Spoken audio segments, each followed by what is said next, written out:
이어서 뉴욕 현지 연결해 생생한 소식 들어보겠습니다. 러우 전쟁에 이어 중동발 전쟁 리스크가 부각되고 있습니다. 김용각 기자 연결해 자세한 얘기 들어보도록 하겠습니다. 김용각 특파원. 네, 안녕하세요.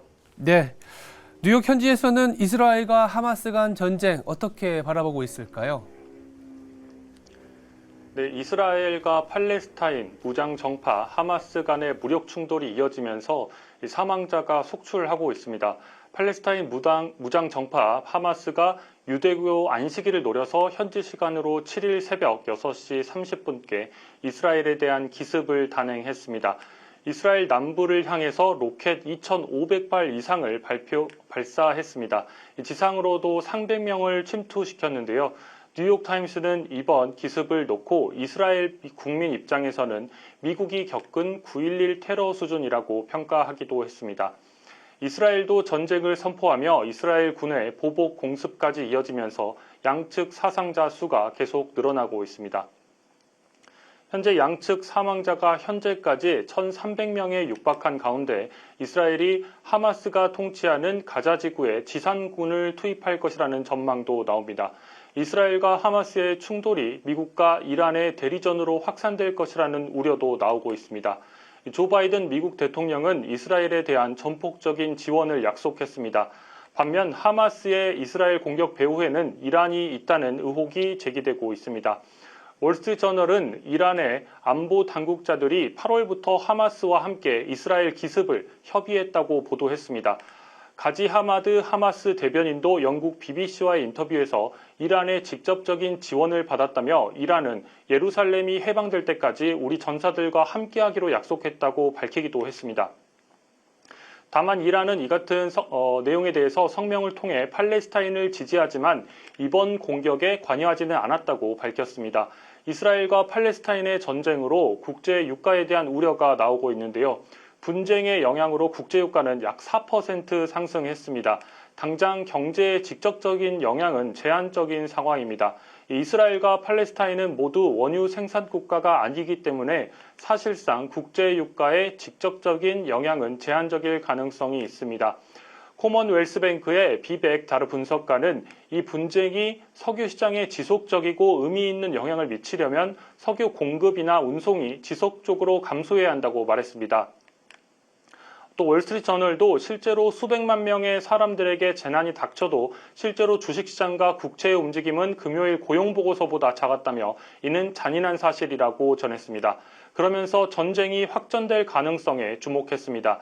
만약 이란이 공격 대상으로 확대될 경우 유가가 치솟을 수 있습니다. 월스트리트저널은 중요한 것은 전쟁 확대의 가능성이라며 유력한 첫 단계는 이란에 대한 제재를 강화하는 것이라고 분석했습니다. 또 에너지 투자 회사인 바이슨 인터레스트의 조시영 CIO는 미국이 이란 수출에 제재를 가할 경우에 석유 시장에 꽤 극적인 영향이 있을 수 있을 것이라고 말했습니다. 그러면서 유가가 WTI를 기준으로 약 5달러 정도는 상승할 수 있다고 보는 것이 적절하다고 생각한다고 밝혔습니다. 이란은 그동안 하루에 약 50만 배럴의 원유를 생산해 왔습니다. 골드만삭스도 이란의 생산량을 하루에 10만 배럴 줄일 때마다 유가가 1달러씩 오를 것으로 추산하고 있습니다. 다만 다른 중동 국가로 전쟁이 확산하지 않는다면 실제 영향이 크지 않을 것이라는 관측도 나오고 있습니다. 한편 유럽은 하마스의 이스라엘 기습을 테러로 규정했습니다. 이에 팔레스타인에 대한 돈줄 제기에 나섰는데요. 올리버 바헬리 EU 확대 정책 담당 집행위원은 총 6억 9,100만 달러 상당의 개발 원조 포트폴리오 전체를 재검토하겠다고 밝히기도 했습니다. 이외에 독일도 팔레스타인에 대한 재정 지원을 원점 재검토하기로 했습니다. 네, 뉴욕 증시 상황도 살펴보겠습니다. 이스라엘과 팔레스타인 충돌 소식이 어느 정도 영향을 줬을지 뉴욕 증시 마감 상황도 전해주시죠. 네, 뉴욕 증시의 영향은 사실 그렇게 크지 않았습니다. 뉴욕 증시는 오히려 일제히 상승 마감했습니다. 뉴욕 증권거래소에서 다우존스 30 산업평균 지수는 전장보다 197.07포인트, 0.59% 상승한 33,604.65의 장을 마감했습니다. 대형주 중심의 S&P 500 지수는 전장보다 27.16포인트, 0.63% 상승한 4,335.66의 그리고 기술 중심의 나스닥 지수는 전장보다 52.9포인트, 0.39% 상승한 13,484.24의 장을 마감했습니다.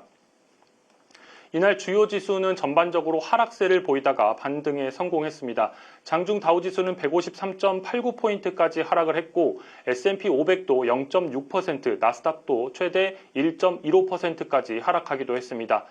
뉴욕 상업거래소에서 11월 인도분 서부 텍사스산 원유 WTI 가격은 전장보다 4.34% 오른 배럴당 86.38달러의 거래를 마쳤습니다. 전쟁과 유가 상승 소식에 주요 방산업체와 석유업체의 주가가 급등했습니다. 방산업체인 록하드 마틴의 주가는 9% 가까이 상승했고 노스롭 그루만의 주가도 11% 넘게 상승했습니다. 이에 대해서 CBIG 투자자문의 안나 레스번 최고 투자 책임자는 자동 반사가 있었다고 생각한다며 실제로 영향이 어디에 있는지 보기 위해서는 시간이 더 걸릴 것이라고 설명하기도 했습니다. 또 그러면서 레스번도 이 원유의 움직임을 확인하기 위해서는 오펙의 주요 생산국인 이란을 면밀히 관찰하고 있다고 전했습니다. 이날은 콜럼버스의 날을 맞아서 채권 시장은 휴장을 했습니다. 이에 채권 시장의 반응은 다음 날 확인할 수 있을 전망입니다. 한편 이날은 경제지표 가운데 9월 고용 추세 지수가 발표됐습니다. 컨퍼런스 보드에 따르면 미국의 9월 고용 추세 지수는 114.66으로 집계됐습니다. 이는 전월 114.16과 비교하면 더 높은 수준입니다. 고용 추세 지수는 고용시장의 선행지수로 지수가 상승하면 고용이 증가할 가능성이 크다는 의미입니다. 즉 미국의 고용 증가세가 앞으로도 이어질 것이라는 점을 시사했습니다. 한편 시장은 이번 주에 발표되는 주요 인플레이션 지표들에 주목할 예정입니다. 11일에는 9월 생산자 물가지수 PPI가 발표되고 12일에는 9월 소비자 물가지수 CPI가 발표될 예정입니다. CPI도 둔화됐을 것으로 예상이 되고 있는데 9월 CPI는 전월 대비해서 0.3%, 전년 대비해서는 3.6% 상승할 것으로 전망됐습니다. 또 변동성이 큰 에너지와 식품을 제외한 근원 CPI는 전월 대비해서 0.3%, 전년 대비해서는 4.1% 상승이 예상되고 있습니다. 지금까지 뉴욕에서 매일경제TV 김용갑입니다.